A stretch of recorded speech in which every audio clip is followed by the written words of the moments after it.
Hello everyone, welcome to my channel. আজকে আমি আপনাদের করে দেখাবো সর্ষে পোস্ত বাটা দিয়ে সরপুঁটি মাছের ঝোল। আমি এখানে সরপুঁটি মাছটা ইউজ করেছি, কিন্তু আপনারা চাইলে যে কোনো মাছ, বড় কিংবা ছোট, যে কোনো মাছ এই রেসিপি দিয়ে বানিয়ে নিতে পারেন। দুর্দান্ত হয় খেতে। আমার কাছে এই 4 পিস সরপুঁটি মাছ রয়েছে। এবার আমি এগুলো ছোট ছোট পিস করে নিলাম। আপনারা চাইলে কিন্তু গোটা মাছও রান্না করতে পারেন। আমার বাচ্চাদের জন্য একটা গোটা মাছ অনেকটাই বড় হয়ে যায়। এবার এটা আমি লবণ আর হলুদ দিয়ে মাখিয়ে 10 মিনিটের জন্য রেখে দেব।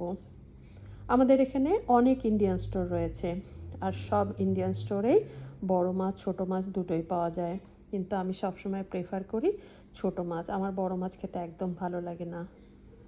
কিন্তু এই মাছের টেস্ট কিন্তু অতটাও ভালো হয় না, কারণ এগুলো বরফের মধ্যে জমানো থাকে।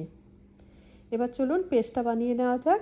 আমি এখানে 1.5 চামচ কালো সর্ষে দিয়েছি, আপনারা চাইলে কিন্তু সাদা সর্ষেও ইউজ করতে পারেন। তারপরে 2 চামচের মতো পোস্ত দিয়ে দিয়েছি, 4টে লঙ্কা আর 2 বড় চামচ টক দই। অনেকেই কিন্তু এটা জল দিয়ে পেস্ট করে, আমি কিন্তু এটা টক দই দিয়ে করেছি। এবারে মাছ ভাজার জন্য আমি এখানে দিয়ে দিলাম সর্ষের তেল। এখানে আমি 2 টেবিল চামচের মতো সর্ষের তেল দিয়েছি। আমি কিন্তু আমার রান্নাগুলো ভীষণ কম তেলে করার চেষ্টা করি।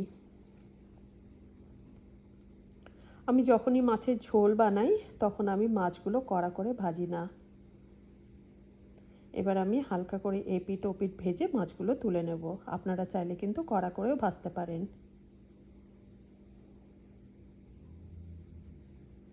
হালকা করে উল্টে দেব।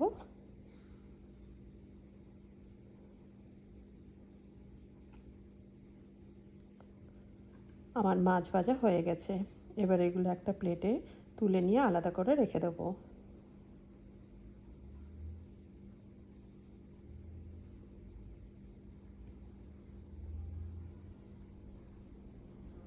আমি এখানে আর এক্সট্রা করে আলাদা তেল মেশাবো না। যতখানি তেল আছে তার মধ্যে আমি রান্নাটা সেরে নেব। এর মধ্যে এখন দিয়ে দেব কালো জিরে আর শুকনো লঙ্কা। হালকা নেড়ে নেব। এবার এর মধ্যে দিয়ে দেব পেঁয়াজ কুচি। আমি কিন্তু অনেকের রেসিপি খেয়েছি সর্ষে পোস্ত বাটা দিয়ে মাছের ঝোল, কিন্তু এইভাবে রান্না করে দেখবেন, টেস্ট একদমই আলাদা হয়। হালকা ভাজা হয়ে গেছে। এবার আমি এর মধ্যে পেস্টটা দিয়ে দেব। মিক্সির মধ্যে জল দিয়ে ভালো মতো পরিষ্কার করে নেব। আমি কিন্তু এই মাছের ঝোল একটু বেশি করেই বানাবো, এই জন্য আমি আরেকটু জল মিশিয়ে দিলাম। এবার এর মধ্যে দিয়ে দিলাম লবণ আর হলুদ। এবার জলটাকে ফুটিয়ে নেব। জল ফুটে গেলে আমি এর মধ্যে মাছগুলো দিয়ে দেব। মাছগুলো সাবধানে দেব, কারণ আমি বেশি কড়া করে ভাজিনি বলে মাছগুলো ভীষণ নরম রয়েছে।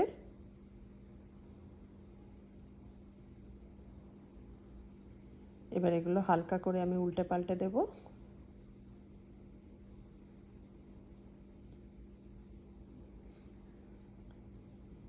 সবগুলো ভালো মতো ফুটিয়ে নেব। এবার আমি এর মধ্যে একটু চিনি মিশিয়ে দেব। চিনি দেওয়ার কারণ পেস্ট বানানোর সময় আমি টক দই ইউজ করেছিলাম। এবার লঙ্কা দিয়ে দিলাম। লঙ্কাগুলো আমি ছিঁড়ে দিয়েছি, আপনারা চাইলে গোটাও দিতে পারেন ফ্লেভারের জন্যে। এবার আমি এর মধ্যে মিশিয়ে দিলাম ধনেপাতা। সবগুলো এবার একটু ভালো মতো মিশিয়ে নেব। অনুরোধ রইল আমার রেসিপিটা একবার বানিয়ে খেতে। সব শেষে আমি এখানে কাঁচা সর্ষের তেল দিয়ে গ্যাসটা অফ করে আমি ঢেকে রাখবো 10 মিনিটের মতো। এই দেখুন 10 মিনিট পরে আমার সর্ষে পোস্ত বাটা দিয়ে সরপুঁটি মাছ রেডি। রেসিপিটা ভালো লাগলে অবশ্যই বানাবেন আর আমাকে জানাবেন কেমন লাগলো।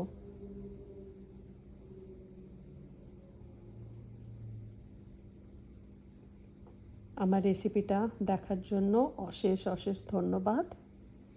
ভালো লাগলে প্লিজ শেয়ার করবেন, লাইক করবেন আর কমেন্ট করবেন। আবার অন্য কোনো ভিডিও নিয়ে আপনাদের সামনে আসবো। টাটা।